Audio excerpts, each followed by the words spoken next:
дар шаҳру деҳоти Кӯлоб беш аз 50 муассисаҳои таълимӣ фаъолият мекунанд, ки дар онҳо зиёда аз 46 000 муҳассинин ба таълиму тарбия фаро гирифта шудаанд. қисмати зиёди ин муассисаҳо ҳанӯз дар даврони собиқ Иттиҳоди шӯравӣ сохта шудааст ва дар замони соҳибистиқлолӣ низ як зумра мактабҳои наву замонавӣ бунёд гардиданд. Дар ҳудуди шаҳри Кӯлоб дар замони соҳибистиқлолӣ беш аз 10 муассисаҳои наву замонавӣ ва дорои шароитҳои хуби таълиму тадрис ба истифода қарор гирифт, ки бешубҳа инфрасохтори ин муассисаҳо аз мактабҳои замони шӯравӣ ба куллӣ фарқ мекунанд. Аснои таҳияи гузориш мо аз вазъи толору майдончаҳои варзишии муассисаҳои таълимии шаҳри Кӯлоб дидан намуда, онро ба риштаи таҳлил кашидем. Маълум гардид, ки дар муассисаҳои таълимии тозабунёди шаҳри Кӯлоб ва қисмати аз муассисаҳои асри бистум раванди баргузории дарсҳои тарбияи ҷисмонӣ ва варзиш дар сатҳи зарурӣ баромонда шудааст. дар 52 муассисаи таълимии шаҳри деҳоти Кӯлоб майдончаҳои футбол, волейбол, баскетбол фаро гирифта шуданд, ки дар он хонандагон дарсҳои тарбияи ҷисмонӣ тибқи барномаи комплексии тарбияи ҷисмонӣ машқ ва фаъолият мекунанд. дар солҳои истиқлолияти ҷумҳурии Тоҷикистон муассисаҳои таҳсилоти рақами 34, 37, 52, 53 ба тасвиб расиданд, ки дар он махсусан асосигузори сулҳу ваҳдат пешвои миллат дар ифтитоҳи ин муассисаҳо иштирок карда онро ба ифтитоҳ дод, ки дар он хонандагон таҳсил ва фаъолият доранд. дар мавриди дигар таҳлилҳо собит намуданд, ки аз шумораи умумии 38 адад толорҳои варзишии муассисаҳои таълимӣ танҳо 18 адади он барои баргузории дарсҳои тарбияи ҷисмонӣ ва мусобиқаҳои гуногуни варзишӣ омодаанд. воқеан ҳам дар толорҳои варзишии мактаби президентӣ муассисаҳои таълимии рақами 1, 4, 5, 7, 8, 10, 37 ва боз чанде дигар ҳам дарсҳои соҳавӣ баромонда мешавад ва ҳам мусобиқаҳои сатҳи вилоятӣ ва ҷумҳуриявӣ дар ин толорҳо баргузор мегарданд. вале қисмати зиёди толорҳои варзишии муассисаҳои таълимии шаҳри Кӯлоб таъмирталаб буда, дар бархе аз онҳо баргузории дарсҳои тарбияи ҷисмонӣ имконпазир нест. масалан дар муассисаи таълимии рақами 3 шаҳри Кӯлоб ҳанӯз аз замони собиқ Иттиҳоди шӯравӣ толори варзишӣ бо сабаби пайдо шудани обҳои зеризаминӣ дар фасли боронгариҳо фаъолият намекунад. сабаби баста будани дари ин толори варзиширо масъулин ба таври зайл маънидод карданд. дар натиҷаи боронгариҳои зиёд зали муассисаи мо аз об пур мешавад. аз давраи шӯравӣ об мебаромад, обҳои зеризаминӣ, лекин дар натиҷаи бисёр вақтҳои ҳозира аз қубурҳои канализатсия пур шудан обҳо боз бисёртар мебарояд. дар соли 2005 толор асос карданд, лекин дар вақти дар моҳҳои январ феврал боз об пур шид.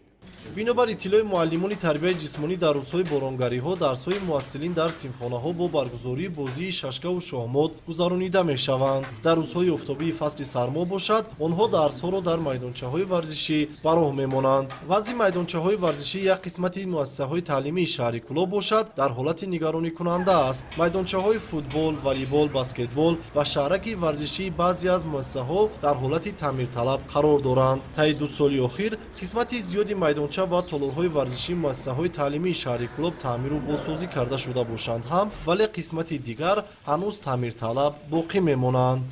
майдончаҳои варзишӣ дар ҳолати хуб ҳастанд. камтар беҳтар кардан дар кора, камтар 30-40%. ба шоқати гап задем, бояд газон кинем алафӣ. камтар маблағ намерасад, неки директори мактаб гуфт ёрдамтон мекунам. мо мехоҳем ки мактаби майдончаи моро газон кунанд. мебинем дар душанбе мактабҳои замонавии моро ҳам ҳавас мекунад. хай мехоҳем ки ҳамин чи майдончаи моро алафӣ кунанд. дар вақти тобистон зимино қоқайхай мешавад, бад нест. бо мо мехоҳем ки дар ҳамин газон боша бозӣ кунем.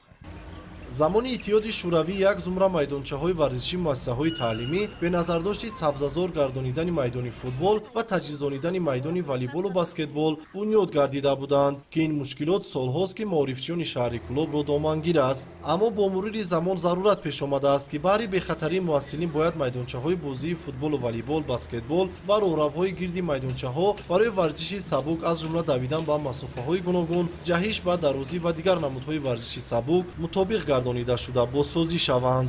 мушкилоти дигари толорҳои варзишии муассисаҳои таълимии шаҳри Кӯлоб гармкунонии онҳо дар фасли сармо мебошад.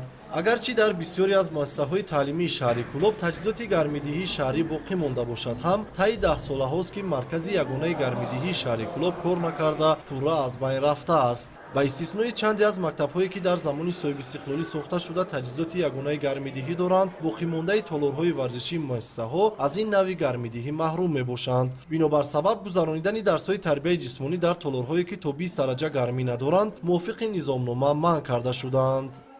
мо вобаста аз 5 муаллими омӯзгори фанни тарбияи ҷисмонӣ мебошем ки айни замон дар толори варзишӣ дар майдончаи варзишӣ мактабмон дар симхона дарси шахмат шашка дарс мегузарем.